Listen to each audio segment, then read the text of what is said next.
قریش نام پہلی ہی آیت کے لفظ قریش کو اس سورہ کا نام قرار دیا گیا ہے۔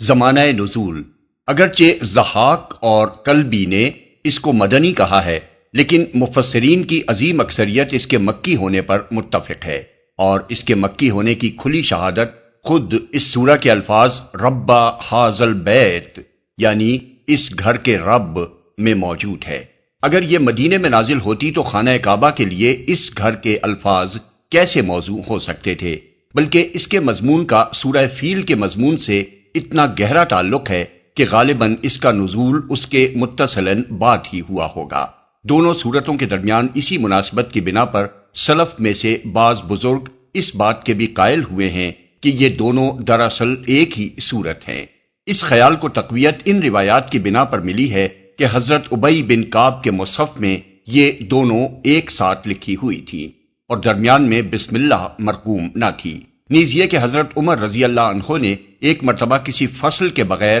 ان دونوں کو ملا کر نماز میں پڑھا تھا، لیکن یہ رائے اس وجہ سے قابل قبول نہیں ہے کہ صحابہ کرام کی عظیم تعداد کے تعاون سے سیدنا عثمان رضی اللہ عنہ نے قرآن مجید کے جو نسخے سرکاری طور پر لکھوا کر بلاد اسلام کے مراکز میں بھجوائے تھے، ان میں دونوں کے درمیان بسم اللہ درج تھی، اور اسی وقت سے آج تک تمام دنیا کے مصاحف میں یہ الگ الگ سورتوں کی حیثیت ہی سے لکھی جاتی رہی ہیں۔ مزید برآں دونوں سورتوں کا انداز بیان ایک دوسرے سے اس قدر مختلف ہے کہ یہ علانیہ دو الگ سورتیں نظر آتی ہیں۔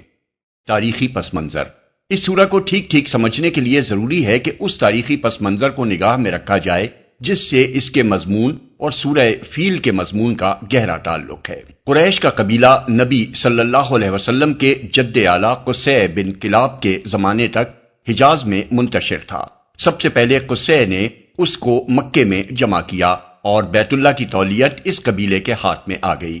اسی بنا پر قصی کو مجمع یعنی جمع کرنے والے کا لقب دیا گیا۔ اس شخص نے اپنے اعلیٰ درجے کے تدبر سے مکہ میں ایک شہری ریاست کی بنیاد رکھی اور جملہ اطراف عرب سے آنے والے حاجیوں کی خدمت کا بہترین انتظام کیا، جس کی بدولت رفتہ رفتہ عرب کے تمام قبائل اور تمام علاقوں میں قریش کا اثر و رسوخ قائم ہوتا چلا گیا۔ قصی کے بعد اس کے بیٹوں عبد مناف اور عبد الدار کے درمیان مکہ کی ریاست کے مناصب تقسیم ہو گئے، مگر دونوں میں سے عبد مناف کو اپنے باپ ہی کے زمانے میں زیادہ ناموری حاصل ہو چکی تھی اور عرب میں اس کا شرف تسلیم کیا جانے لگا تھا۔ عبد مناف کے 4 بیٹے تھے، ہاشم، عبد شمس، مطلب اور نوفل۔ ان میں سے ہاشم عبد المطلب کے والد اور رسول اللہ صلی اللہ علیہ وسلم کے پردادا کو سب سے پہلے یہ خیال پیدا ہوا کہ اس بین الاقوامی تجارت میں حصہ لیا جائے جو عرب کے راستے بلاد مشرق اور شام و مصر کے درمیان ہوتی تھی،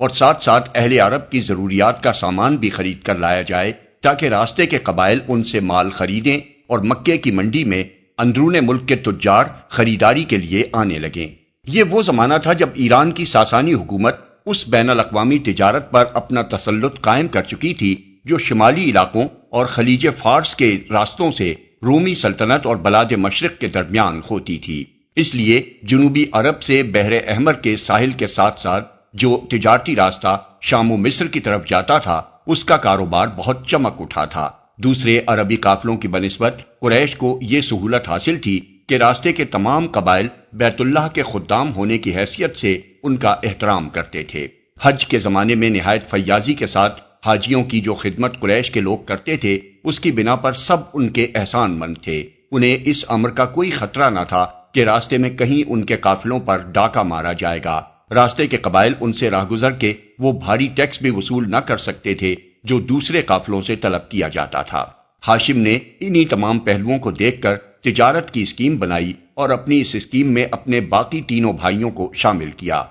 شام کے غسانی بادشاہ سے ہاشم نے، حبش کے بادشاہ سے عبد شمس نے، یمنی امراء سے مطلب نے اور عراق و فارس کی حکومتوں سے نوفل نے تجارتی مراعات حاصل کی۔ اس طرح ان لوگوں کی تجارت بڑی تیزی سے ترقی کرتی چلی گئی۔ اسی بنا پر یہ چاروں بھائی متجرین یعنی تجارت پیشہ کے نام سے مشہور ہو گئے، اور جو روابط انہوں نے گرد و پیش کے قبائل اور ریاستوں سے قائم کیے تھے ان کی بنا پر ان کو اصحاب الایلاف بھی کہا جاتا تھا، جس کے لفظی معنی الفت پیدا کرنے والوں کے ہیں۔ اس کاروبار کی وجہ سے قریش کے لوگوں کو شام، مصر، عراق، ایران، یمن اور حبش کے ممالک سے تعلقات کے وہ مواقع حاصل ہوئے اور مختلف ملکوں کی ثقافت و تہذیب سے براہ راست سابقہ پیش آنے کے باعث ان کا معیار دانش و بینش اتنا بلند ہوتا چلا گیا کہ عرب کا کوئی دوسرا قبیلہ ان کی ٹکر کا نہ رہا۔ مال و دولت کے اعتبار سے بھی وہ عرب میں سب پر فائق ہو گئے اور مکہ جزیرۃ العرب کا سب سے زیادہ اہم تجارتی مرکز بن گیا۔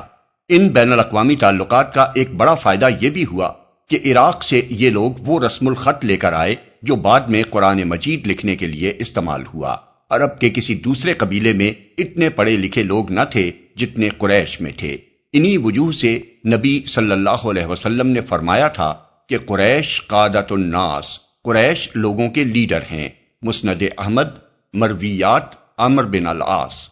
اور حضرت علی رضی اللہ عنہ کی روایت بہقی میں ہے کہ حضور صلی اللہ علیہ وسلم نے فرمایا، پہلے عرب کی سرداری قبیلہ حمیر والوں کو حاصل تھی، پھر اللہ تعالیٰ نے وہ ان سے سلب کر کے قریش کو دے دی۔ قریش اسی طرح ترقی پر ترقی کرتے چلے جا رہے تھے کہ مکہ پر ابرہہ کی چڑھائی کا واقعہ پیش آ گیا۔ اگر اس وقت ابرہہ اس شہر مقدس کو فتح کرنے اور کعبے کو ڈھا دینے میں کامیاب ہو جاتا تو عرب میں قریش ہی کی نہیں، خود کعبے کی دھاک بھی ختم ہو جاتی۔ زمانہ جاہلیت کے عرب کا یہ عقیدہ متزلزل ہو جاتا کہ یہ گھر واقعی بیت اللہ ہے۔ قریش کو اس گھر کے خادم ہونے کی حیثیت سے جو احترام پورے ملک میں حاصل تھا وہ یکلخت ختم ہو جاتا۔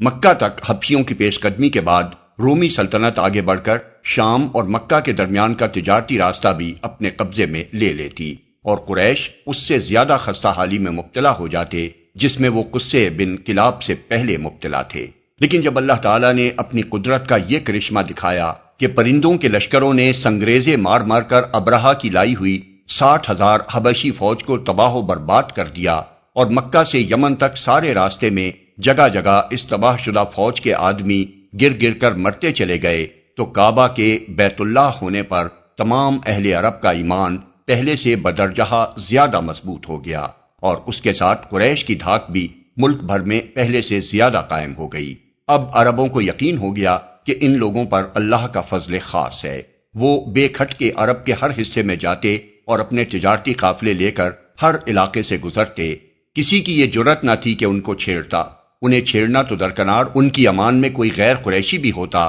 تو اس سے کوئی تعرض نہ کیا جاتا تھا۔ مقصود کلام، نبی صلی اللہ علیہ وسلم کی بعثت کے زمانے میں یہ حالات چونکہ سب ہی کو معلوم تھے، اس لیے ان کے ذکر کی حاجت نہ تھی۔ یہی وجہ ہے کہ اس سورت کے 4 مختصر فقروں میں قریش سے صرف اتنی بات کہنے پر اکتفا کیا گیا کہ جب تم خود اس گھر یعنی خانہ کعبہ کو بتوں کا نہیں بلکہ اللہ کا گھر مانتے ہو، اور جب تمہیں اچھی طرح معلوم ہے کہ وہ اللہ ہی ہے جس نے تمہیں اس گھر کے طفیل یہ امن عطا کیا، تمہاری تجارتوں کو یہ فروغ بخشا اور تمہیں فاقہ زدگی سے بچا کر یہ خوشحالی نصیب فرمائی، تو تمہیں اسی کی عبادت کرنی چاہیے۔